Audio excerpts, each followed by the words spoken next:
Donc, on est rendu dans la troisième partie de connaître le Père. Ceux qui n'ont pas pu écouter les deux enseignements d'avant, je vous invite à aller les retrouver sur notre page YouTube. Mais dans le fond, on a vu brièvement à travers les deux autres enseignements que Jésus est venu pour nous faire connaître Dieu comme Père. Et il est venu pour nous réconcilier avec Jésus. Il n'est pas juste mort sur la croix pour nous sauver de l'enfer, mais c'est vraiment dans le but de nous réconcilier avec Dieu, le Père. Puis, cette révélation que Jésus a amenée sur la connaissance du Père a eu pour but deux choses. De faire connaître comment Dieu est réellement, puis de faire connaître comment tu es réellement aux yeux de Dieu. Puis ça devrait changer notre perception de voir Dieu, puis notre façon de se voir aussi, et même de voir les autres. Puis vous allez voir de quelle façon à travers cet enseignement ce matin. À un certain moment dans la parole de Dieu, Jésus, on se souvient qu'il mangeait avec les gens de mauvaise vie, puis là, les religieux ont commencé à le critiquer, puis à le juger pour s'asseoir avec les gens de mauvaise vie, les gens qui étaient dans le péché. Et là, Jésus a amené deux paraboles pour leur montrer comment est-ce qu'il est Dieu. Puis il a donné cette première parabole dans Luc 15, au verset 4 à 7, il dit « Si l'un de vous possède 100 brebis et que l'une d'entre elles vienne à se perdre, n'abandonnera-t-il pas les 99 autres au pâturage pour aller à la recherche de celle qui est perdue jusqu'à ce qu'il l'ait trouvée? Et quand il l'a retrouvée, avec quelle joie il la charge sur ses épaules pour la ramener. Aussitôt rentré chez lui, il appelle ses amis et ses voisins et leur dit « Réjouissez-vous avec moi, car j'ai retrouvé ma brebis qui était perdue. Je vous assure qu'il en est de même au ciel. Il y aura plus de joie pour un seul pécheur qui change profondément. » Une autre version dit « qui se repent » que pour 99 autres justes qui n'ont pas besoin de changer. Et soit parce qu'ils sont justes ou parce qu'ils se considèrent comme justes. Donc, Jésus est en train de montrer comment est-ce qu'il est le Père. C'est pour ça que Jésus allait s'asseoir avec les gens de mauvaise vie. C'est pour ça que nous, on a à cœur de sortir pour évangéliser. Parce que Dieu a à cœur le monde. Même les gens qui ne marchent pas droit avec lui, il veut se faire connaître à lui. Puis il y a plus de joie pour voir quelqu'un comme ça, qui se repent, qui accepte le Seigneur, que pour toutes les autres qui sont déjà justes ou qui se considèrent justes parce qu'ils disent, ben nous, on n'a pas besoin de changer. Un peu comme les religieux de cette époque-là. C'était la perception qu'ils avaient d'eux-mêmes puis de Dieu. Puis ensuite, Jésus a donné une autre parabole. Vraiment pour révéler Dieu. Dans cette image-là, il a révélé Dieu comme un père, puis il a montré quel genre de père il est. Et ça, c'est dans Luc 15, à partir du verset 11. Il dit encore, un homme avait 2 fils. Le plus jeune dit à son père, « Mon père, donne-moi la part de l'héritage qui doit me revenir. » Le père leur partagea alors ses biens. Peu de jours après, le plus jeune fils ramassa tout et partit pour un pays éloigné, où il gaspilla sa fortune en vivant dans la débauche. Okay? Déjà là, il faut comprendre que le contexte dans lequel Jésus met cette parabole est particulier parce que à cette époque-là, ça ne se faisait pas de demander au père comme ça l'héritage avant que celui-ci meure. Tu sais, c'est comme si le fils considérait son père comme mort. Fait que non seulement c'était humiliant pour la famille que le fils ait de telles demandes envers le père, mais c'était humiliant aussi pour tous les gens du village. Parce qu'on nous parle que c'était un riche un peu plus loin. Puis, ça veut dire qu'il avait une réputation, qu'il était bien réputé dans la ville. Puis là, tu as son fils. C'est une honte pour le père. Ensuite, au verset 14, « Alors qu'il avait tout dépensé, une importante famine survint dans ce pays et il commença à se trouver dans le besoin. Il alla se mettre au service d'un des habitants du pays qui l'envoya dans ses champs garder les porcs. » OK, le fait qu'il donne cette image qu'il est allé garder les porcs, ça souligne que le gars il était vraiment rendu au plus bas, qui ne pouvait pas être, parce que les porcs, à cette époque-là, c'était considéré comme un animal impur. Donc, il y a seulement les non-juifs qui en élevaient. Donc, ça veut dire que le gars, il est vraiment rendu au plus bas. Au verset 16, il aurait bien voulu se nourrir des caroubes que mangeaient les porcs, mais personne ne lui en donnait. Il se mit à réfléchir et se dit, « Combien d'ouvriers chez mon père ont du pain en abondance et moi ici, je meurs de faim. Je vais retourner vers mon père et je lui dirai, « Père, j'ai péché contre le ciel et contre toi, je ne suis plus digne d'être appelé ton fils. Traite-moi comme l'un de tes ouvriers. » Il se leva, il alla vers son père. Alors qu'il était encore loin, son père le vit et fut rempli de compassion. Il courut se jeter à son cou et l'embrassa. Ça ne fait pas de sens, OK? Cette partie de la parabole ne fait pas de sens parce qu'on sait que le fils, c'est vrai qu'il a mal agi envers le père, il l'a humilié, il est parti avec l'héritage, l'a dépensé dans la débauche. Mais là, ça dit finalement, il a choisi de revenir vers son père. Et là, son père, il l'a vu au loin, il a couru vers lui, puis il a été ému de compassion. Donc, ça nous montre le cœur de Dieu, la joie profonde qui l'a animé de voir son fils revenir. Et là, au verset 21, le fils lui dit, « Père, j'ai péché contre le ciel et contre toi, je ne suis plus digne d'être appelé ton fils. » Mais le père dit à ses serviteurs, « Apportez vite le plus beau des vêtements et mettez-le lui. Passez-lui un anneau au doigt et mettez-lui les sandales aux pieds. » Donc, vous voyez l'attitude que le père a eue envers le fils. Puis, tu sais, le fils, il est revenu, il voulait se repentir de qu'est-ce qu'il a fait, mais on voit que le père, il n'a même pas écouté le fils. OK? Il lui a coupé la parole parce que là, il était en train de dire « J'ai péché contre le ciel et contre toi, je suis plus digne d'être appelé ton fils. » Et là, le père, il n'a même pas répondu. Il a dit à ses serviteurs « Apportez vite les plus beaux habits, mettez-lui l'anneau au doigt, tout ça. » Donc, ça montre comment est-ce que Dieu regarde au cœur. OK? Le père, juste le fait que le fils revienne vers le père, ça voulait tout dire pour le père. Il savait que son fils était repentant, il avait réalisé qu'il avait fait le mal. Donc, c'est pour ça qu'il n'était pas préoccupé par les paroles qu'il allait dire ou par les actions qu'il allait faire. Tout ce qui importait pour le père, c'était de revoir son fils. Donc, tout de suite, il n'a même pas cherché à entendre. Puis d'où, comment de fois, on peut se repentir des dizaines de fois pour une chose qu'on a fait. Mais ça montre comment est-ce que Dieu voit à notre cœur. Puis ça le suffit. Puis le fait qu'il revêtisse comme ça, qu'il lui mette une bague au doigt, ça signifie que le fils est réhabilité dans sa fonction familiale. Ça montre qu'il retrouve son autorité de fils auprès du père, simplement parce qu'il s'est repenti, qu'il s'est détourné de ses mauvaises voies. Il n'avait rien fait pour gagner ça.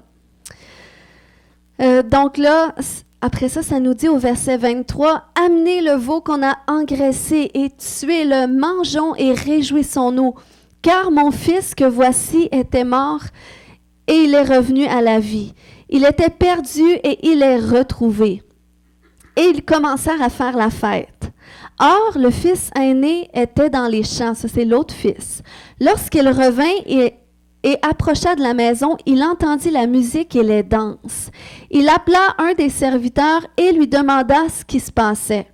Le serviteur lui dit, « Ton frère est de retour et ton père a tué le veau engraissé parce qu'il l'a retrouvé en bonne santé. » Le fils aîné se mit en colère et il ne voulait pas entrer dans la maison. Son père sortit le supplier d'entrer. Okay. Juste le fait que le père est encore sorti pour aller vers le fils, c'était déjà un acte d'humiliation parce qu'un père, normalement, c'est pas ça que ça aurait fait selon cette culture-là. Ça n'aurait pas sorti vers le fils. Mais, encore une fois, ça nous montre le cœur du père. Et là, le père sortit le supplier d'entrer au verset 29, mais il répondit à son père, « Voilà tant d'années que je suis à ton service, sans jamais désobéir à tes ordres, et jamais tu ne m'as donné un chevreau pour que je fasse la fête avec mes amis. Mais quand ton fils est arrivé, celui qui a mangé tes biens avec des prostituées, pour lui tu as tué le veau engraissé. » Mon enfant, lui dit le Père au verset 31, tu es toujours avec moi et tout ce que j'ai est à toi. Mais il fallait bien faire la fête et nous réjouir parce que ton frère que voici était mort et il est revenu à la vie et il était perdu et il est retrouvé. Donc, l'ironie, dans cette histoire-là, dans cette dernière situation-là, c'est que le plus jeune fils a voulu revenir comme un serviteur. Vous vous souvenez? Il s'est mis à imaginer qu'il allait retourner vers son père, qu'il allait se repentir, puis qu'il allait demander à son père de le traiter comme l'un de ses ouvriers. Donc, le dernier fils voulait revenir comme un serviteur, mais il a été accueilli comme un fils. Tandis que l'aîné, il a toujours été un fils, mais il se comportait comme un serviteur. C'est pour ça qu'il a dit, « Voilà tant d'années que je suis à ton service, sans jamais désobéir à tes ordres et jamais tu m'as donné un chevreau pour que je fasse la fête. » Donc, on voit dans cette parabole-là deux fils qui sont perdus. Puis c'est ça qu'on va étudier ce matin parce que des fois, on peut se retrouver à être dans un cas ou dans l'autre. Et dans les deux cas, ça nous empêche de vivre l'affection du Père, de vivre la révélation de l'amour du Père, puis des bénéfices qui viennent avec. Vous êtes avec moi? Donc, on voit premièrement le Fils qui ne connaît pas l'amour du Père et qui le comble par les choses du monde. Puis deuxièmement, on voit le Fils qui ne connaît pas l'amour du Père et qui le comble par les œuvres. Donc, le premier cas, le Fils qui ne connaît pas l'amour du Père et qui le comble par les choses du monde.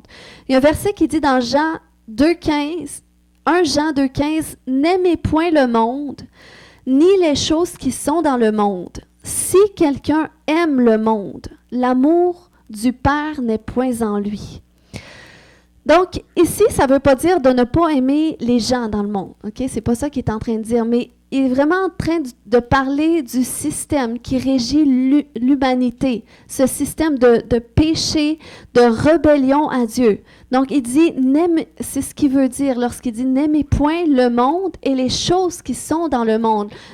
Tout ce système-là associé à la perdition. Il dit « Celui qui aime le monde, qui aime ces choses-là, l'amour du Père n'est point en lui ». Donc, ça veut dire que tu ne peux pas aimer le péché et avoir en même temps l'amour du Père en toi. Les deux sont en conflit. C'est comme un aimant là, que tu mets par l'autre côté. Ça ne peut pas cohabiter ensemble. Donc, tu sais, même si le péché, on sait que selon le monde, le péché, c'est quelque chose de normal. Mais lorsqu'on prend le temps de réaliser, le péché, soit que ça nous détruit nous, ou ça détruit les gens autour de nous. Quand tu as une dépendance, ça fait partie du péché. Mais soit que ça te détruit toi, ça détruit ton avenir, ou ça va détruire les gens autour de toi. Donc, quand tu aimes ces choses-là, comme le fils perdu,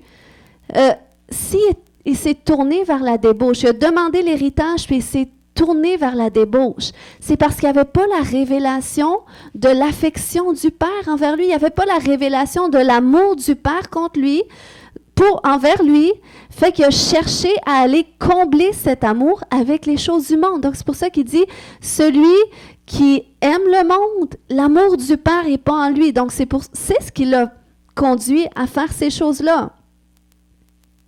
Puis, ça explique aussi pourquoi des fois on voit des chrétiens, même dans nos églises.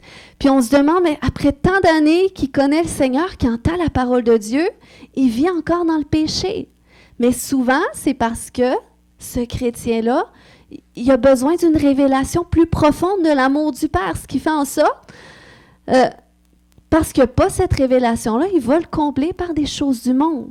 Donc, tout est une question de révélation, de prise de conscience, puis après ça, on peut cheminer là-dedans. Ensuite, le deuxième fils, qui ne connaît pas l'amour du Père et qui le comble par les œuvres. Et ça, c'est lorsqu'on ne connaît pas l'affection du Père. Je pense qu'il y a un son de musique, hein? Oui. Ça, c'est quand on ne connaît pas l'affection du Père, puis qu'on s'efforce de gagner son approbation par les œuvres qu'on accomplit. Puis il y a beaucoup d'enfants de Dieu qui sont comme ça, qui font plein de choses pour Dieu, mais pour se sentir juste aux yeux de Dieu, ou pour se sentir juste aux yeux des autres croyants, parce qu'on sait que des fois, en tant que croyant, on peut se comparer ou on va regarder, on peut se sentir jugé par les autres croyants par rapport à ce qu'on fait, donc on va essayer de prouver qu'on est spirituel, qu'on fait telle chose, telle chose, telle chose, mais on le fait pas. C'est pas le fruit de notre affection pour Dieu qu'on fait ces choses-là, c'est plus pour vouloir être approuvé, pour vouloir avoir une certaine position, pour vouloir se faire remarquer. Puis, c'était ce qui se passait avec le fils aîné. Donc, c'est pour ça que lorsqu'il a vu comment son père avait traité le plus jeune fils, bien, il était en désaccord avec ça. Il était saisi de jalousie. Il dit, regarde-moi tout ce que je fais. J'ai toujours été à ton service. J'ai jamais désobéi à tes ordres. Puis tu n'as jamais tout fait ça pour moi. Mais regarde, pour lui, il arrive d'être avec les prostituées, tout ça. Puis tu le traites comme ça. Puis souvent, quand tu es comme ça, que tu cherches à gagner l'amour de Dieu par les œuvres, ben, tu vas être jaloux de voir les gens qui vivent le succès sans faire tout ce que toi tu fais. Peut-être tu vas voir même des gens dans l'Église qui semblent avoir l'approbation, qui semblent être loués pour qu'est-ce qu'ils font, mais c'est pas des gens qui ont une vie super en ordre avec Dieu, puis c'est pas des gens qui sont super spirituels. Puis tu vas te retrouver à être jaloux puis à te comparer. Pourquoi? Parce que tu as cette mentalité du Fils où est-ce que tu cherches à gagner l'approbation de Dieu par les œuvres. Puis les difficultés associées au manque de révélation de l'amour du Père, en fait, il y en a 4 que je vais partager par rapport à ça, qui se retrouvent dans les 2 cas de figure. C'est que premièrement, souvent, c'est parce qu'on n'est pas certain que Dieu nous aime autant que Jésus. Hein, on a chanté ce matin, notre frère Samuel parlait de l'accusateur. Hein, comment est-ce qu'il cherche toujours à s'introduire dans notre vie, à nous accuser, à nous amener des pensées qui nous amènent à croire que Dieu n'est pas content de nous.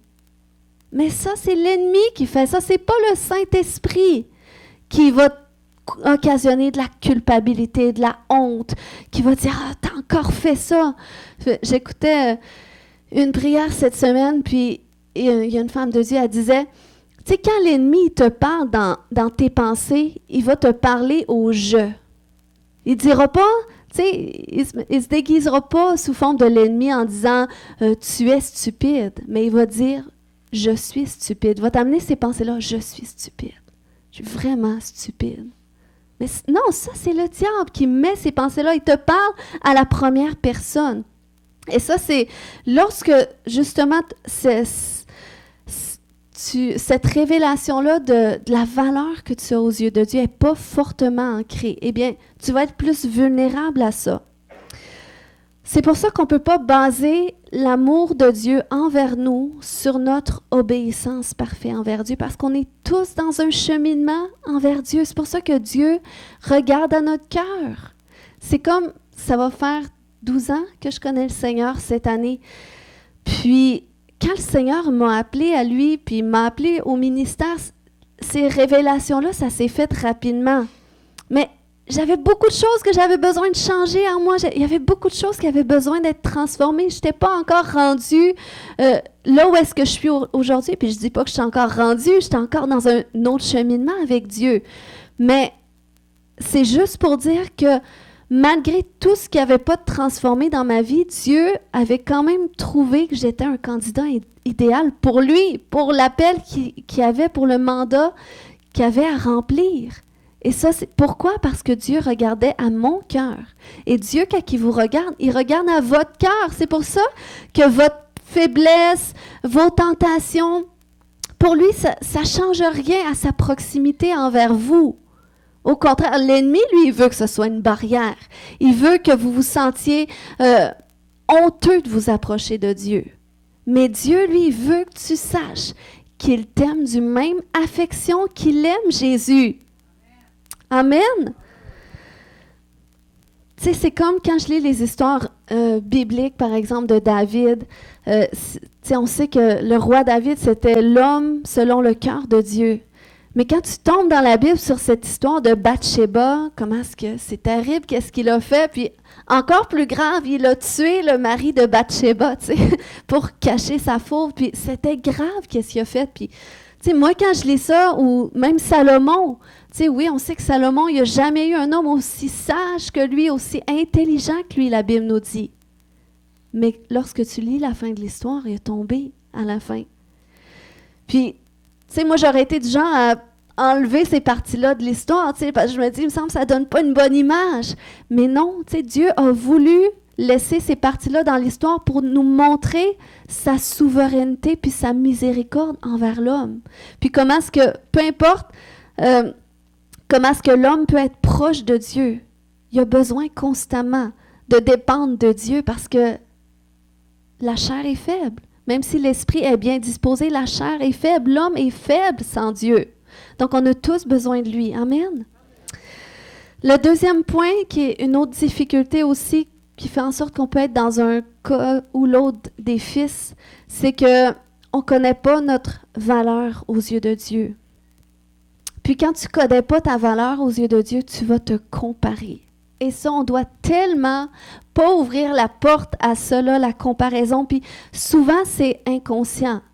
Mais soit que tu vas être comme le fils plus jeune, je pourrais dire qu'il était plus dans cette catégorie, mais soit que tu vas être du style à vraiment t'inférioriser, vraiment te voir en dessous de tout le monde au point que tu te mets dans une boîte. Ça t'empêche vraiment de marcher dans une confiance en toi. Ça t'empêche de marcher dans les dons que Dieu a mis aussi en toi parce que tu te vois tellement en dessous de la coche. Puis moi, ça, c'était mon style avant.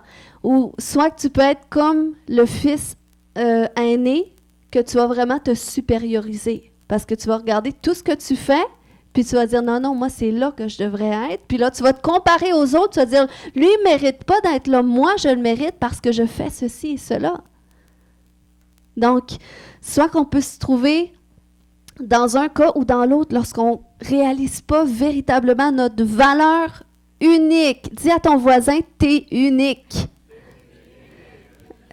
Lorsqu'on ne réalise pas notre valeur unique. Amen. Puis ça, c'est dans tout qu'on doit le réaliser. Quand tu es sur le marché du travail, ou quand tu es à l'école, ou quand tu es, même dans le ministère, des fois, quand on voit quelqu'un qui réussit plus que nous, ça a l'air tellement facile pour lui, mais des fois, on va comme se diminuer. Hein? On va se dire, mais il faudrait que je sois comme lui, puis on va jalouser l'autre, on va espérer, hein? On va espérer inconsciemment qu'il arrive quelque chose à l'autre, que l'autre soit malade, ou cette journée-là pour que le boss te remarque. Puis des fois, c'est des pensées comme ça qui nous animent quand on ne réalise pas notre véritable valeur. Si la parole de Dieu dit que Dieu te met à la tête et non à la queue, c'est une promesse. Ça veut dire que même si tu as peut-être au plus bas niveau, où est-ce que tu travailles, peut-être que tu es concierge ou je ne sais pas, mais tu n'es pas la personne qui est dans les bureaux, qui est dans le bureau du directeur, mais si tu réalises que non, même dans cette position-là que je suis à la tête et non à la queue, ça veut dire que j'attire la faveur des autres sur moi. Parce que Dieu me favorise, parce que j'ai de la valeur pour lui.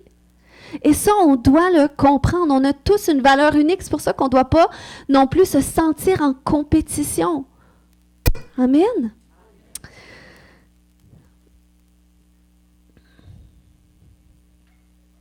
Amen. Puis, c'est ça. Lorsque tu te crois plus juste par les œuvres que tu fais, c'est parce que tu ne connais pas ta véritable valeur aux yeux de Dieu.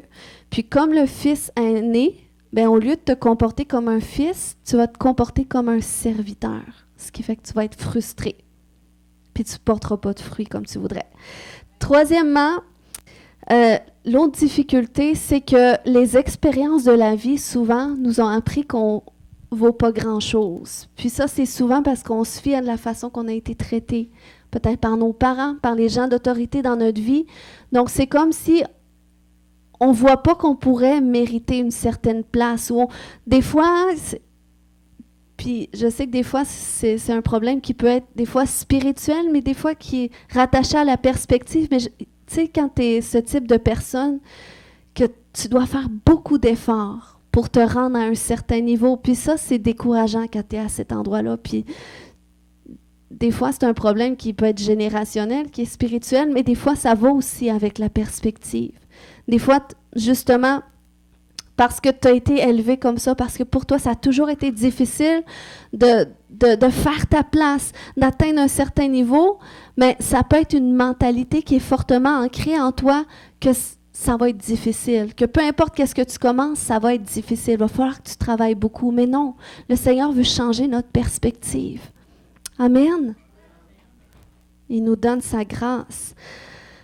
Et la quatrième difficulté, c'est que rongé par la culpabilité, lorsque le diable réussit à nous accuser, eh bien, on évite la présence du Père. On sait que Dieu marchait avec Adam et Ève dans le jardin d'Éden dans une parfaite communion avec eux.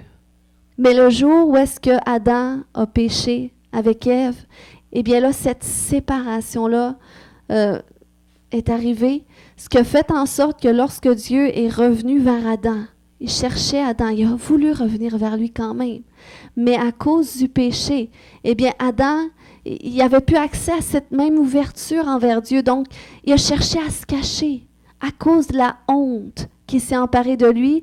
Et ça l'a pris l'œuvre de la croix pour venir briser cela, pour nous réconcilier avec Dieu le Père de la même façon que Dieu vivait en communion avec Adam et Ève lorsqu'il les a créés. Amen. Puis, même si on sait ces choses-là, c'est des révélations qu'on doit se saisir. Parce que l'ennemi va chercher à nous éloigner de Dieu par la honte. Il va chercher à nous faire sentir honteux des fois dans des circonstances. Puis, c'est ce qui peut faire en sorte que des gens, des enfants de Dieu qui ont du mal à avoir une vie de prière profonde. Ils ont du mal à être disciplinés pour lire la parole de Dieu, pour juste vouloir participer à un jeûne. Ils ont du mal à faire des choses pour Dieu à cause de cette honte-là qui les éloigne de Dieu parce qu'ils pensent que non, ils ne sont pas approuvés tant que ça ou ils n'ont pas de la valeur tant que ça. Ou, l'ennemi réussit à leur faire croire que ça ne donne pas grand-chose quand même.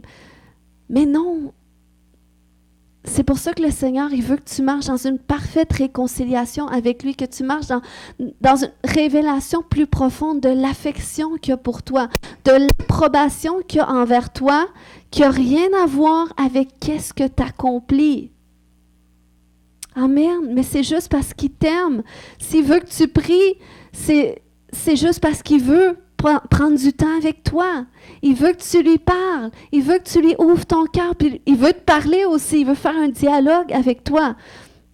Quand il veut que tu lises ta parole, c'est pas faut que tu étudies l'histoire comme un cours d'histoire quand tu allais à l'école. Mais non, c'est juste que le Seigneur veut que tu le connaisses par sa parole. Parce que lorsque tu connais sa parole, tu es capable après ça de savoir, OK, ces pensées-là que j'ai dans ma tête, ça vient-tu de moi? Ça vient-tu de mes peurs, de mon éducation? Ou ça vient-tu de l'ennemi parce que là, je me sens pas bien? Ou non, ça vient de la parole de Dieu. Hein? J'ai jamais vu ça comme ça. Ah, c'est Dieu qui me parle à travers mes pensées. Donc, tout ça, tu peux le savoir plus que tu développes cette intimité-là avec Dieu. Mais tant que tu parviens pas à cet endroit de développer l'intimité, ben, tu vas être comme dans 1 Jean 2,15, ça nous parlait. Tu n'auras pas l'amour du Père en toi, fait que tu vas avoir une attirance pour les choses du monde. Tu vas être plus attiré à faire toutes sortes d'autres choses. Être sur Facebook, checker des petits reels, puis faire toutes sortes d'autres choses que finalement être sur Marketplace, puis là, tu n'as jamais de temps pour prendre du temps avec Dieu. Tu es plus attiré vers les choses du monde parce que tu n'as pas cette révélation-là de l'amour du Père. Tu es à côté de l'affection du Père, donc tu ne le vis pas, puis tu n'es pas attiré non plus. Vous êtes encore là? Amen. Donc, lorsque tu réalises la bonté du Père envers toi, ça ne dépend pas de tes actes, mais ça dépend juste de qui il est. C'est qui il est. Dieu est miséricordieux, compatissant. Il est doux et humble. Dieu veut te décharger de tes fardeaux. Il veut être là pour toi. Il est ton conseiller. Lorsque tu comprends comment est-ce qu'il est, puis que tu sais qu'il est bon, qu'il y a juste des bonnes choses à te dire. Même s'il veut te reprendre, il va te le dire d'une façon que ça va te faire du bien. Eh bien, c'est ça qui va t'attirer vers Dieu. C'est ça qui va t'attirer à la repentance. Parce que le Fils prodigue, c'est ce qui l'a ramené vers son Père. Parce que là, il était en train de nourrir les porcs, ça allait pas bien son affaire, il n'y avait rien à manger. Et là, il s'est mis à réfléchir, mais comment est-ce que mon Père est bon? Comment est-ce que mon Père prend même soin des ouvriers, donne de la nourriture aux ouvriers? Il dit, j'aurais juste besoin de revenir vers lui puis de lui dire, traite-moi comme un de tes ouvriers, ça me convient.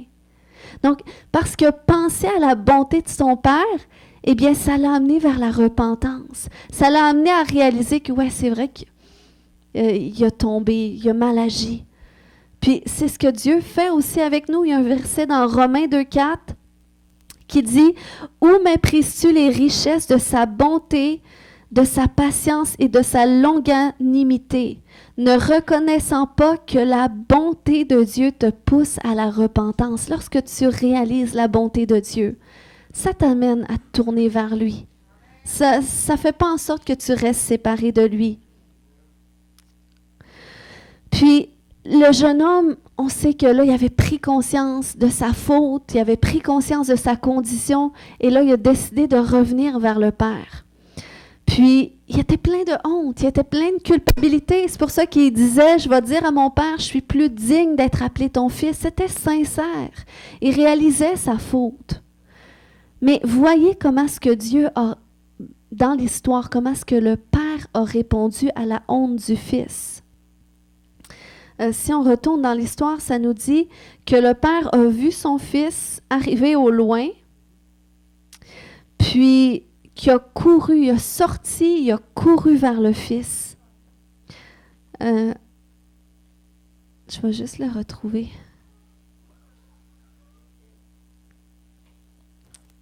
Au verset 15.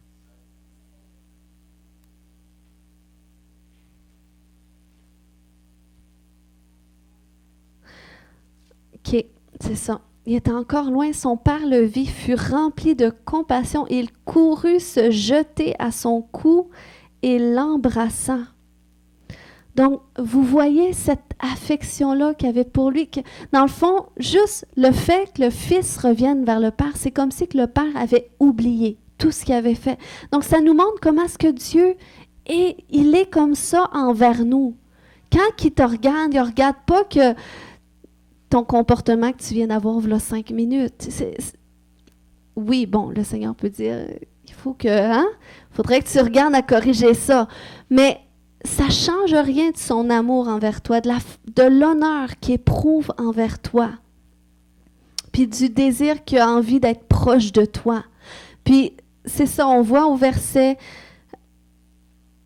20 finalement. J'ai marqué verset 20, c'est ça.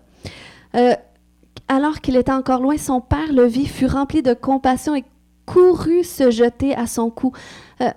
C'était pas commun aussi, selon la culture, qu'un père court de même, OK, il fallait qu'il lève sa robe et qu'il parte à la course. C'était même humiliant de le faire. Mais Dieu répond. C'est de la façon qu'il répond à notre honte. Puis on sait comment est-ce que Jésus, la honte qu'il a vécue lui-même jusqu'à la croix. Fait que Jésus a été dans la pire condition de honte pour faire en sorte que tu sois jamais assez honteux pour pouvoir avoir accès à Dieu. Puis ça nous dit qu'il l'a embrassé.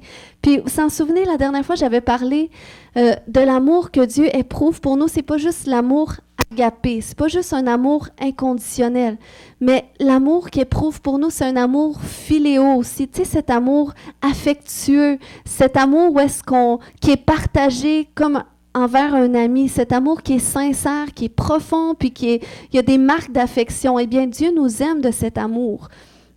Mais dans ce verset-là, il dit, il courut à se jeter à son cou et l'embrassa. Puis le mot embrasser, c'est le mot kataphiléo.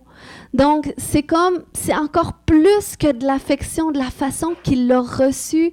Il l'a embrassé. Dans le grec, ça dit embrasser encore et encore. Donc, ça montre, tu sais, quand il dit qu'il y a une brebis qui se perd, Dieu, il est juste concerné par cette brebis-là qui est à l'extérieur.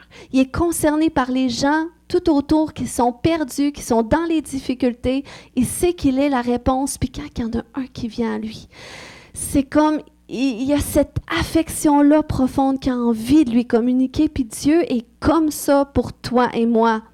C'est ce même affection-là que vous vous souvenez l'histoire de la femme de mauvaise vie. C'était des versions qui disent que c'était une prostituée lorsque Jésus mangeait. Je crois que c'était avec Simon, c'était un religieux. Puis à un moment donné, il y a une dame qui rentre puis qui commence à oui, c'est ça, à laver les pieds de Jésus, mais avec ses larmes aussi, puis avec ses cheveux, puis l'homme qui était là, il a commencé à juger Jésus. Il a commencé à se dire, mais si cet homme, c'était vraiment un prophète, il saurait que cette femme-là qui est en train de faire ça, comment est-ce qu'elle est de mauvaise vie. Puis, dans la Bible, ça nous dit que, dans le fond, Jésus a dit au gars, dans Luc 7,45, « Tu ne m'as point donné de baiser dès que je suis arrivée. Mais elle, depuis que je suis entrée, elle n'a point cessé de me baiser les pieds. » Puis le mot pour embrasser les pieds, baiser les pieds, c'est le mot kataphiléo. Fait que c'était pour montrer, elle n'a pas arrêté de démontrer cette affection-là. Puis c'est vraiment une affection qui est pure. Donc c'est pour ça que même Jésus, il recevait cela. Puis il a dit quoi? Il a dit, qu'est-ce que cette dame a fait? Va être su dans le monde entier. Tellement que c'était un acte qui était sincère, puis que Jésus recevait parfaitement, parce que ça démontrait aussi le cœur de cette dame qui était repentante, puis que comment est-ce qu'elle désirait vivre cette proximité-là avec l'amour de Dieu. Donc, on a besoin de savoir que c'est l'affection du Père qui nous anime, qui l'anime en tout temps envers nous. Tu as une valeur unique aux yeux de Dieu. Puis Dieu, il veut te mettre dans des positions élevées. Dieu, il te réserve à toi des choses uniques. C'est pour ça qu'il t'a donné des dons qui sont uniques à toi. Il t'a donné des talents qui sont uniques à toi. Il veut que toi-même, tu fasses une différence dans cette génération-là, avec lui, à ses côtés. C'est pour ça qu'il faut que tu saches la place que tu as pour lui. Parce que sinon, tu peux te retrouver à être comme ce fils perdu qui va aller combler ailleurs ce manque de révélation de l'amour du Père, où tu vas être comme cet autre fils qui manque cette révélation-là et qui la comble par les œuvres, qui croit qu'il est juste approuvé, accepté par tout ce qu'il fait pour Dieu, mais ça ne porte pas de fruits. Amen. Donc, la solution que Dieu a prévue pour contrer cette séparation entre nous et lui, c'est l'adoption. Dans Romains 8, 15, 16, la Bible nous dit « Vous n'avez point reçu un esprit de servitude pour être encore dans la crainte, mais vous avez reçu un esprit d'adoption par lequel nous crions « Abba, Père ». L'Esprit lui-même rend témoignage à notre esprit que nous sommes quoi? Enfants de Dieu. Amen. Donc, il dit, vous n'avez point reçu un esprit de servitude pour être encore dans la crainte. Quand tu es dans la servitude, quand tu es un serviteur, tu es dans la crainte. Pourquoi? Parce que tu ne saisis pas l'héritage que tu as auprès du Père. Ce qui t'amène non seulement à te conduire selon une fonction de serviteur, mais également selon une mentalité d'orphelin. OK? Puis, lorsque tu as cette mentalité, cette identité d'orphelin, parce que le fils, c'était ça le problème, c'est qu'il commençait à se comparer à l'autre fils, à dire au père, « Oui, mais pour moi, tu n'as jamais fait ça, tu n'as jamais tué le veau gras, tu ne m'as jamais revêtu comme ça. » Donc, il ne voyait pas tout l'héritage à laquelle il avait accès dans la présence du Père. Il ne le voyait pas. Pourquoi? Parce que lui, il se voyait comme un serviteur. Donc, il se confiait dans les œuvres qu'il faisait, il croyait que c'était ça qui le justifiait. Puis lorsque tu as cette mentalité d'orphelin, tu as cette mentalité d'autosuffisance, d'indépendance, cette mentalité de qu'est-ce que moi je dois faire pour que je sois vu juste aux yeux de Dieu. Puis c'est un petit peu ça que ça amène la mentalité religieuse. C'est souvent, c'est par les œuvres qu'on est juste. Tandis que lorsque tu as cette mentalité de fils, c'est comment est-ce que moi je peux recevoir qu'est-ce qui a déjà été accompli. Mais quand tu as cette mentalité de serviteur, d'orphelin, c'est qu'est-ce que moi je peux faire pour être juste, pour gagner mon ciel. Mais dans cette mentalité de fils, d'adoption, c'est comment est-ce que je peux recevoir qu'est-ce qui a déjà été accompli pour moi à travers Jésus. Parce qu'il a tout accompli, donc c'est pour ça qu'on a accès à tout. C'est vraiment à travers cette révélation d'adoption qu'on a été adopté par Dieu. Puis vous savez qu'à l'époque des Grecs et des Romains, c'était courant l'adoption. Puis, mais qu'est-ce qui est intéressant là-dedans, c'est que les gens qui se faisaient adopter, c'est qu'ils avaient droit au même bénéfice, à la même héritage que les fils ou les filles naturelles.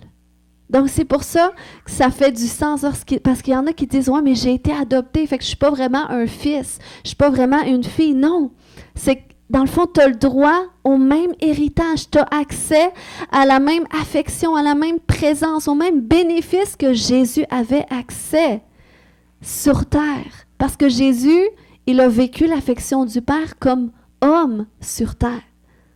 Et nous sommes appelés aussi à vivre cela en tant qu'hommes et femmes, à vivre cette même proximité, cette même relation que Jésus avait sur terre avec le Père.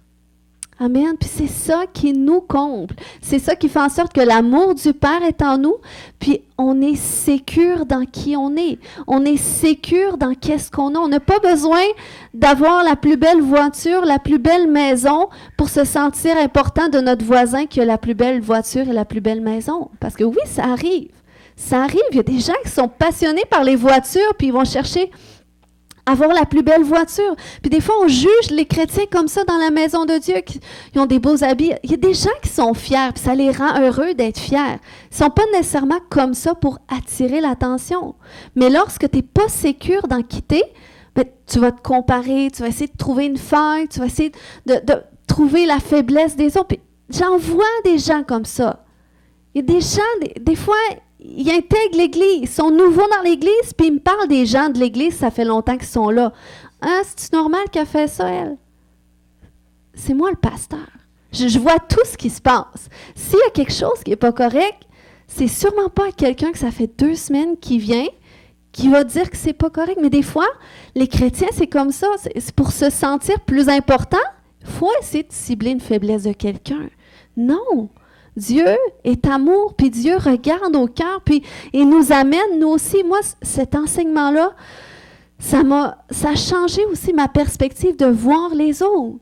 Parce que je me disais, tu sais, c'est pas évident, parce que même en tant que pasteur, des fois, t'arrives un nouveau croyant, un nouveau dans la foi, puis tu vas être tout doux, tout gentil avec. Oui, c'est pas grave, si tu pries pas, c'est normal, tu lis pas encore ta Bible, c'est nouveau.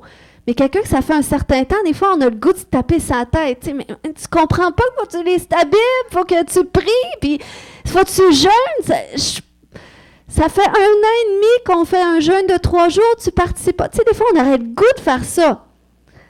Mais c'est juste parce que, dans le fond, eux aussi, même si ça fait longtemps qu'ils sont peut-être dans la maison du Père, mais ils ont peut-être encore des endroits qu'ils ne comprennent pas cette affection que le Père a pour eux, puis ils n'ont pas fait le détachement avec certaines choses, puis ils ont tout simplement besoin qu'on les aime. Dieu démontre l'amour à travers qui? À travers de vous et moi.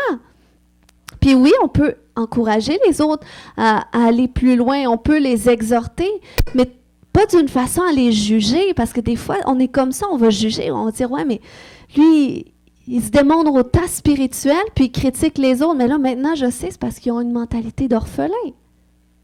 S'il y a des gens qui m'arrivent et ils me pointent les faiblesses pour tout le monde, ben je sais qu'ils sont dans cette catégorie du Fils aîné, puis qui ont besoin, eux aussi, d'avoir cette révélation-là. Donc là, ça va m'aider à être plus patiente avec eux, au lieu de vouloir aussi leur taper sa tête, à leur dire « Ouais, mais tu devrais pas juger. » Là, je vais savoir que tu sais que tu as de la valeur aux yeux de Dieu, puis tu n'as pas besoin de me dire ces choses-là. Tu n'as pas besoin non plus de te comparer.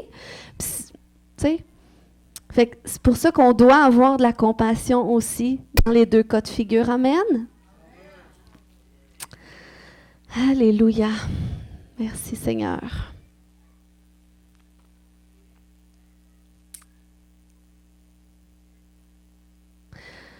Donc, on sait que Jésus, sa vie, c'était de servir le Père. Hein? Jésus, c'est ce qu'il a fait tout au long de sa vie. Lorsqu'il est rentré dans son ministère, il servait le Père.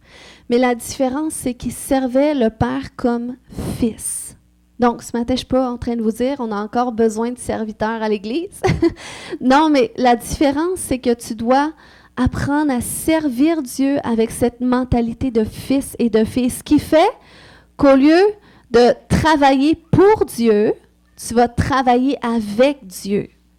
Donc, c'est ce qui faisait que Jésus œuvrait avec le Père. Donc, oui, il servait le Père. Oui, sa nourriture, c'était de faire la volonté du Père, mais il le faisait en tant que fils, dans cette révélation-là de fils. Donc, ce qui fait en sorte que peu importe où est-ce que tu vas servir aussi, peu importe qu'est-ce que tu vas faire, dans quelle position que Dieu va te mettre, tu vas trouver une satisfaction. Pourquoi? Parce que tu le fais avec Dieu. Tu le fais pas pour un titre. Tu le fais pas pour être approuvé, être remarqué. Puis souvent, c'est un problème. Il y a des gens qui disent, mais moi, je vais faire des études bibliques, comme ça, je vais avoir un titre. Je vais être établi dans les 5 ministères. Puis des fois, quand tu sais que tu as un appel dans les 5 ministères, bien, ça, c'est quelque chose à faire attention. À savoir que ce n'est pas le titre qui est important. Ce n'est pas le titre qui fait en sorte que tu as plus de valeur. Mais c'est vraiment cette révélation-là que tu dois avoir de fils. Je ne sais pas comment, j'ai d'amis Facebook qui m'envoient des invitations outre-mer, c'est prophète ci, prophète cela, prophète ceci, je ne sais même pas s'ils sont dans des églises. Mais souvent, c'est ça, c'est parce que c'est des gens qui, avec un titre, ça fait en sorte qu'ils se sentent plus importants. Mais c'est des gens qui peuvent être justement dans cette mentalité-là d'orphelin, où est-ce que si j'accomplis des choses, si je suis dans telle position, là, je vais être quelqu'un, là, je vais être reconnu, là, je vais être vu. Mais ces gens-là, souvent, lorsqu'il y en a d'autres qui sont reconnus et vus, ben, ils sont jaloux. Ah, ben, ils se disent, ouais, mais moi, j'ai fait 10 ans d'études bibliques. Lui, il a juste fait son cours de fondement, puis il peut déjà faire un enseignement des dîmes et offrandes. Fait que, tu sais, mais ça, c'est l'amour du Père. Puis, plus qu'on grandit dans cette révélation-là, parce qu'on est appelé à grandir dans cette révélation-là d'adoption, OK? C'est la solution que Dieu a prévue. C'est par le Saint-Esprit qui dit à notre esprit que nous sommes enfants de Dieu. C'est ce qui fait en sorte qu'on peut cheminer dans la révélation de fils et de filles et qu'on peut parvenir à être sécurisé dans notre appel, qu'on peut parvenir à porter du fruit. Hein? Si on marche selon l'esprit d'adoption, on va porter le fruit de l'esprit. On va porter comme fruit l'amour, la paix, la joie, la patience, la bonté. Pourquoi? Parce qu'on marche selon l'esprit. On marche dans la révélation de qui nous sommes aux yeux de Dieu, de fils et de filles, que nous avons été adoptés. Donc, nous sommes dans l'héritage du Père. Amen. Donc, c'est ce que Dieu veut pour nous. C'est nécessaire pour qu'on avance dans notre appel. Puis, c'est normal que des fois, on va être insécure. Des fois, on va voir des gens, puis, tu sais, que ce soit dans notre quotidien ou peu importe. Puis, des fois, ça peut arriver qu'on ait peur de qu'est-ce que les autres pensent ou qu'on ait du mal à être authentique. Ça va aussi avec l'authenticité. Plus que tu es authentique avec les gens, plus que tu es sécure dans qui tu es. Plus que tu comprends la valeur et la place que tu as.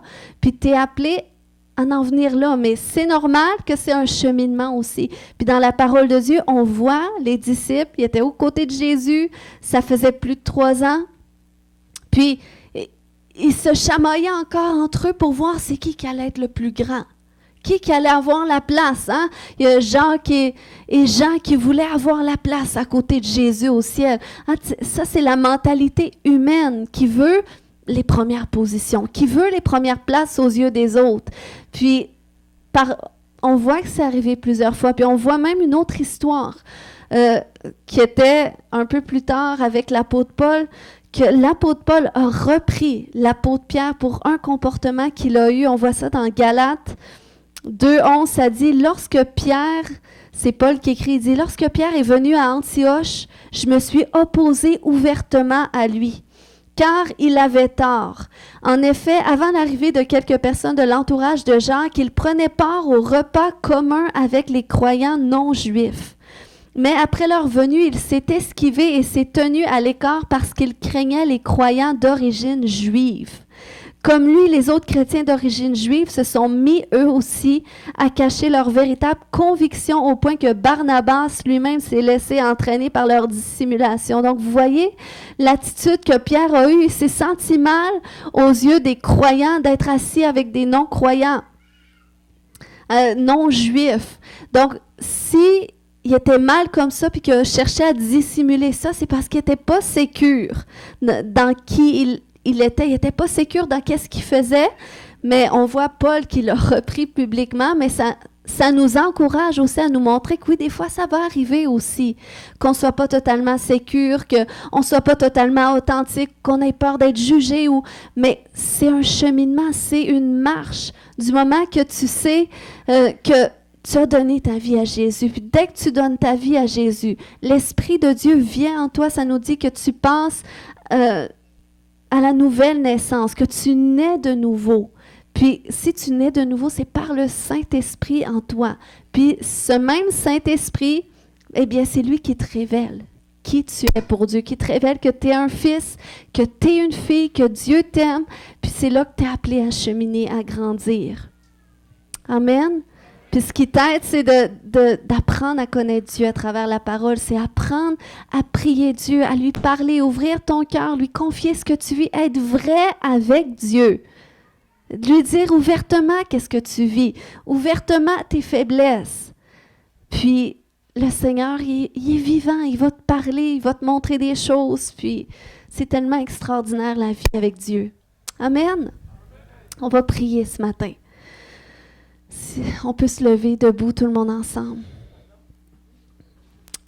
Alléluia, Seigneur, je te remercie pour ta parole. Ta parole qui est vérité. Est-ce que tout le monde a déjà donné sa vie à Jésus? Y a-t-il des gens qui n'ont jamais fait de prière pour dire « Seigneur, je veux te donner toute ma vie ». Si vous n'avez jamais fait cette prière, j'aimerais prier avec vous. Si vous n'êtes pas certain que vous mourrez, si vous mourrez demain, êtes-vous certain que vous allez au ciel? Si vous n'êtes pas certain, on va faire cette prière-là qui va vous donner la certitude que vous êtes sauvés. La Bible dit, tous ceux qui invoqueront le nom du Seigneur seront sauvés. Amen. Y a-t-il quelqu'un ce matin qui dirait, moi j'aimerais donner toute ma vie à Jésus, je veux qu'il vienne au centre de ma vie. Je veux expérimenter cette adoption, je veux expérimenter cette nouvelle naissance intérieure. Juste lever la main, je prie avec toi. Oui, je vois cette main. C'est une autre main ce matin. C'est bon. On va prier avec vous ce matin. Vous pouvez répéter après moi, dire « Seigneur Jésus, je viens à toi tel que je suis. Je te demande pardon pour tous mes péchés. Viens dans mon cœur. Viens dans ma vie. Je t'accepte comme sauveur personnel. Amen. Amen. Est-ce qu'on peut acclamer le Seigneur? C'est le premier pas pour une vie complètement changée. Amen. On va prier ce matin en accord. Vous pouvez rester à votre place. S'il y en a qui veulent venir devant, vous pouvez. Mais si peut-être ce matin, vous vous êtes vus dans un cas ou dans l'autre, des fils. Des fois, on est en cheminement, fait que c'est sûr qu'on a toujours une tangente, qu'on va être plus dans un cas ou dans un autre, mais il y en a qui sont vraiment comme enchaînés. Mais le Seigneur, ce matin, veut vous libérer par cette révélation d'adoption, de fils et de filles que vous êtes pour lui à ses yeux. Alléluia. Alléluia. Ce matin, tu peux mettre la main sur ton cœur. Puis je vais prier. Parce que souvent, ce qui nous empêche de marcher dans cette révélation-là, c'est parce qu'on a tellement été blessés, des fois même par les autorités dans nos vies, par les paroles qu'on s'est fait dire, ça nous empêche de voir notre vraie valeur, de comprendre notre valeur aux yeux de Dieu. Seigneur, je veux prier pour chaque personne ce matin. Tu vois les cœurs, tu sais, Seigneur Dieu, qu'est-ce qu'ils traversent, Père.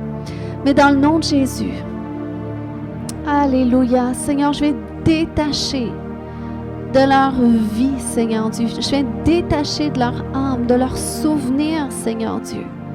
Toute cette fausse identité, Père, qu'ils ont héritée à travers les années, Seigneur Dieu. Tout ce qui a affecté leur image de soi et leur perception de toi, Seigneur Dieu. Tous ceux, Père, qui vivent, Seigneur Dieu, selon cette mentalité d'orphelin à cause, Seigneur Dieu, de ces blessures qu'ils ont vécues, Seigneur Dieu. Dans le nom de Jésus, je vais détacher de chacun ces blessures.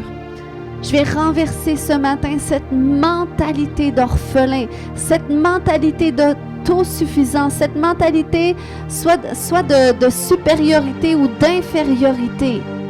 Dans le nom de Jésus, je vais renverser toutes ces mentalités mensongères. Au nom de Jésus, je viens lier tout esprit religieux qui a amené justement cette mentalité religieuse de qu'est-ce que moi je dois faire pour. Dans le nom de Jésus, je vais renverser cette mentalité ce matin. Je vais renverser cette mentalité ce matin, cette pression que ça a occasionné, d'avoir l'impression de toujours devoir faire plus pour être considéré, pour avoir la place qu'on doit. Je vais te détacher, chaque personne ce matin. Je te détache de cette pression mentale, intérieure, même physique que ça a occasionné. Dans le nom de Jésus, je renverse cette fausse mentalité. Je renverse cette fausse mentalité, cette mentalité d'orphelin. Au nom de Jésus, tout ce qui se met entre toi et Dieu, je le détache de toi ce matin. Je détache ces mensonges de toi ce matin. Puis je commande à tous les esprits qui ont renforcé ces mentalités, les esprits orphelins, les esprits de rejet, de honte, de culpabilité, dans le nom de Jésus, je vous commande de quitter chacune des vies maintenant, par la puissance du Saint-Esprit. Au nom de Jésus, sois libre maintenant, sois libre maintenant, sois libre maintenant, reçois l'acceptance du Père. Alléluia, reçois l'acceptance du Père. Est-ce que tu peux entends cette voix dans tes pensées qui dit: tu es mon fils, tu es ma fille bien-aimée, en qui j'ai mis toute mon affection. Koreke mama yashata, ko yashata, reçois l'affection de Dieu, reçois l'affection du Père. Alléluia, Seigneur, je te remercie pour cette armée de fils et de filles qui vont se lever, Seigneur Dieu, avec assurance de qui ils sont, de la place qu'ils ont auprès de toi, Seigneur Dieu, avec cette confiance dans leur identité, cette sécurité dans leur identité. Dans le nom de Jésus, sois renouvelé ce matin. Le Saint-Esprit est là ce matin. Il fait un ministère personnel envers toi ce matin, le Saint-Esprit, ton consolateur, ton conseiller, celui qui te conduit dans toute la vérité. Seigneur, merci. Merci que tu renouvelles, tu restaures. Tu guéris les cœurs ce matin. Tu guéris les cœurs ce matin. Seigneur, je te prie de venir prendre la place de Père dans la vie de chaque personne. Dans la vie de chaque personne, là où est-ce que tu as manqué d'un père, là où est-ce que tu as manqué d'une mère, là où est-ce que tu as souffert. Le Seigneur vient prendre cette place ce matin, vient combler cette place, vient combler ce vide. Seigneur, je prie que l'amour du Père demeure en chaque personne, que l'amour du Père naisse dans le cœur de chaque personne et prenne toute la place Seigneur, afin que le monde sorte de nous, que l'amour du monde sorte de nous, que l'amour pour le péché sorte de nous. Dans le nom de Jésus, je viens te libérer de tout esprit de servitude ce matin. Au nom de Jésus, je viens briser cette servitude. Je commande à l'esprit de servitude qui te garde dans la servitude de partir maintenant. Dans le nom de Jésus. Dans le nom de Jésus. Complètement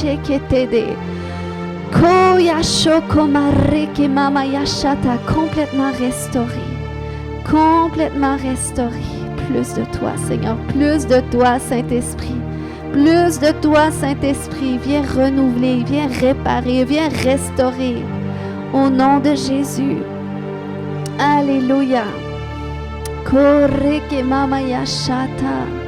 Koya shonte kete de mareka maya shanta. Si ce matin tu as une condition de santé, que ce soit physique, que ce soit émotionnel, psychologique, je vais prier pour toi. On est dans la maison de Dieu. On est dans l'hôpital céleste. Le Seigneur Jésus est là pour guérir ce matin.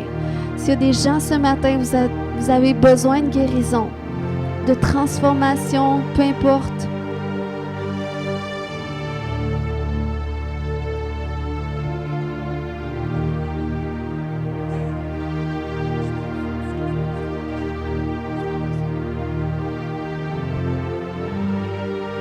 Amen. Seigneur, je prie pour ma sœur ce matin, ma sœur dans le Seigneur, mon ami, Seigneur.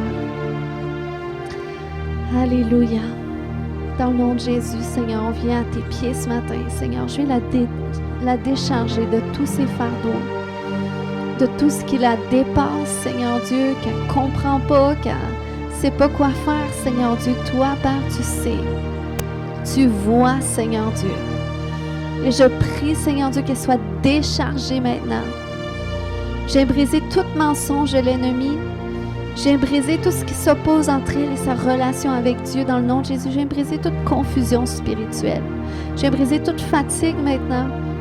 Puis je commande à tous les esprits associés à ces difficultés de la libérer maintenant. Dans le nom de Jésus. Alléluia. Seigneur, renouvelle ses forces. Renouvelle son énergie, Père. Et merci pour la guérison complète qu'elle expérimente grâce à toi dans le nom de Jésus. Amen. Amen.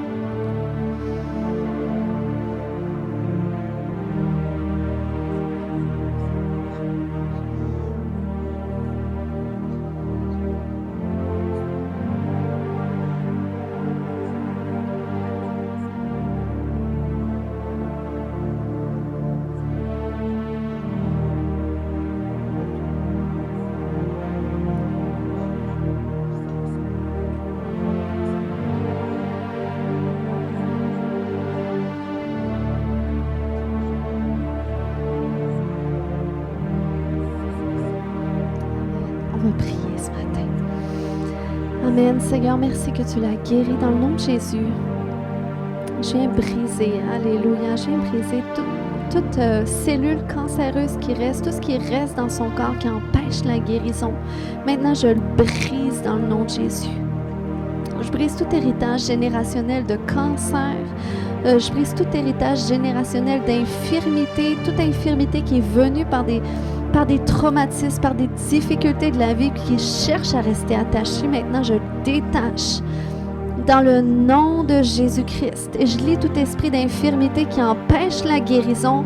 Maintenant, je te commande de la quitter dans le nom de Jésus.